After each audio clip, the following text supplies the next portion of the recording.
So welcome back, guys. So this is the second session of Python practical. I am Krishn Mishra. So let us just start. So we are using Anaconda navigators where the Jupyter notebook application is there, and already it's running in the my PC. So I'll just, instead of wasting time, I'll just explore it. If you wanted to know more, detail about Anaconda navigator, better visit the yeah, watch the previous video. So let us go, and we can see an untitled folder somewhere. We are going to create the second Python file, and as I see, initially the untitled file will be created with the interactive Python notebook extension, and you can rename it. You can second practical session. Okay, and no need to give the extension here. Automatically, that that will be taken by them. Um, okay, so today I'm going to discuss about the variable. Okay, so what are the variables? Basically, variables are the one of the temporary location which is used to store the values. Okay, so let's say we'll take the example. So x is equal to 10. Okay, so here the x is what, a variable, and where we are storing a value of 10.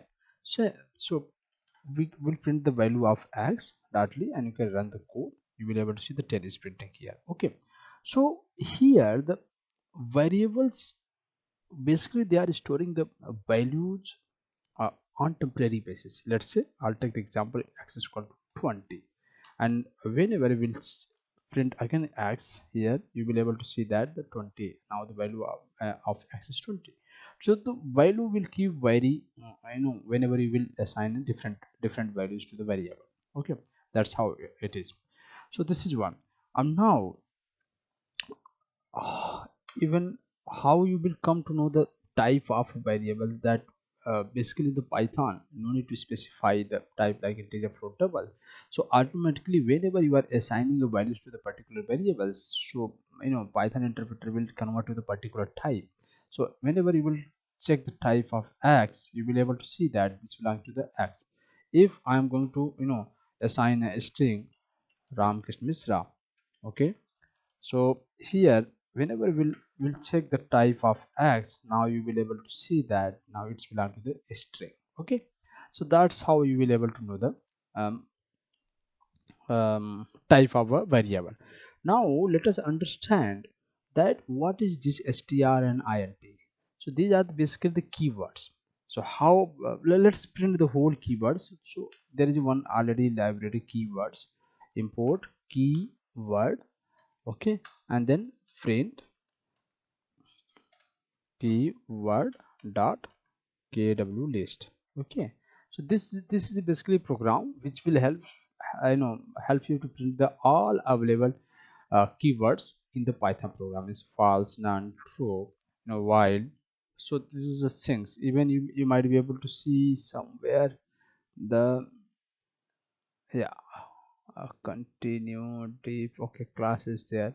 So these are the very keywords which are available in the key our this one. Now let's perform the basic operation in Python.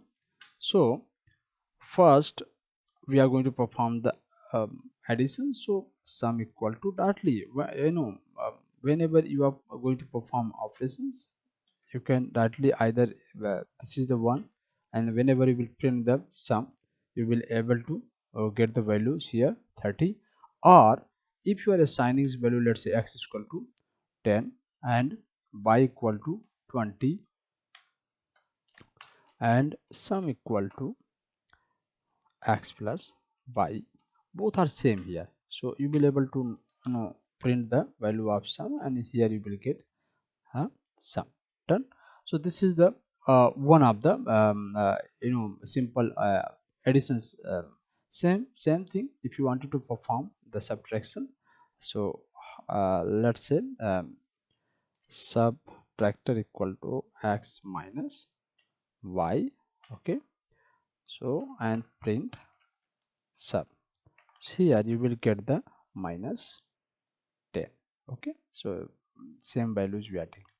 So that's how we are going to deal with the uh, now here one most important things we will able to focus that we are not using any semicolon and any other things. Reason is that in the Python we don't need that. Like the C and Java, C++, each and every line should be terminated by them a semicolon. Here is that's not required. Simply just write the code. It's more and more user friendly programming language. Okay, so that's how the it is more it helps you a lot to avoid the unnecessary things. So that's how you will able to make it.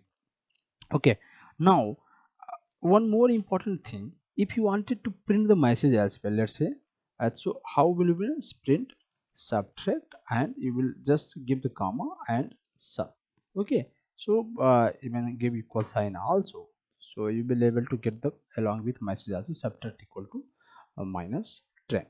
Okay, done. So let's I'll give the example, no few more, like multiplying the thing. So print x multiply y. So let's say what the output you are getting, 200, of course. Then other operations if you wanted to perform, uh, like division, x divided by y. Okay, let us see what it comes, 0.5. And if you wanted to get the reminder x, you have to write 2 times y, x divided by y. Here it will give the 0. So this is basically it give the reminders, it give the actual results in the floating values. This is description the integer values. That's how the difference between this slash and double. So it's fine guys. So I'll come with the next video. I don't want to make more lengthy.